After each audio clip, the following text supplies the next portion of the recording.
Hello, bachcho. Let's read this question. So this question says, on what factor does the inertia of the body depends? किस factor पर एक आपकी body का inertia क्या करता है, डिपेंड करता है, ये बताना। तो देखिए बच्चों, इस क्वेश्चन का की कॉन्सेप्ट आप क्या लिख लीजिए, इनर्शिया ही लिख लीजिए। क्या लिख लीजिए? Inertia will be the key concept of this question. ठीक है। इनर्शिया देखिए किस फैक्टर पर डिपेंड करता है, ये भी आपको बताना है। ठीक है। देखिए इनर्शिया होता क्या है? इनर्शिया होता है, देखिए बेसिकली किसी भी ऑब्जेक्ट की अपनी स्टेट को अपनी चेंज करने की जो इनेबिलिटी होती है। ठीक है। उसे हम क्या बोलते हैं? आपका इनर्शिया बोलते हैं। ठीक है। या फिर लिख लीजिए, inertia is a property of a body due to which any object, ठीक है, कोई भी ऑब्जेक्ट के चाहता है अपनी जो अपोजिशन शो करता है, अपनी स्टेट ऑफ मोशन को चेंज करने के लिए, उस प्रॉपर्टी को हम क्या बोलते हैं? आपका इनर्शिया बोलते हैं। ठीक है। और इनर्शिया देखिए हमसे बोल रखा है, on which factor will the inertia of a body depend.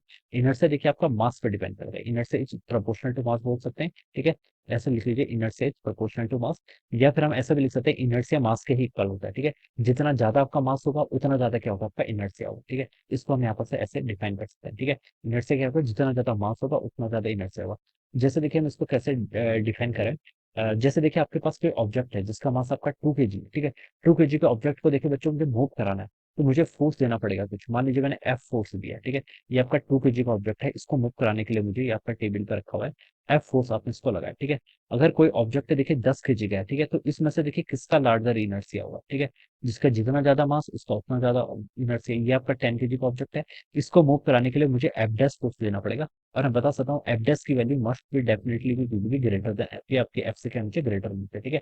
10 kg का ऑब्जेक्ट है, जिसका जितना ज्यादा मास उसका इनर्शिया उतना ज्यादा होता है।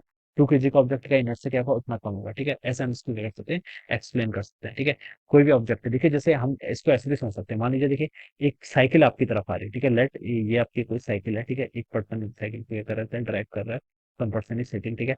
ये आपकी साइकिल आपकी तरफ आ रहा है, तो देखिए साइकिल को आप रोक सकते हैं। ठीक है। अगर आपके पास साइकिल आ रही है किसी पर्टिकुलर स्पीड से, तो साइकिल को रोकना, देखिए कोई पर्सन यहाँ पर खड़ा है, तो साइकिल को रोकना इस पर्सन के लिए क्या है? इजी टास्क है। ठीक है।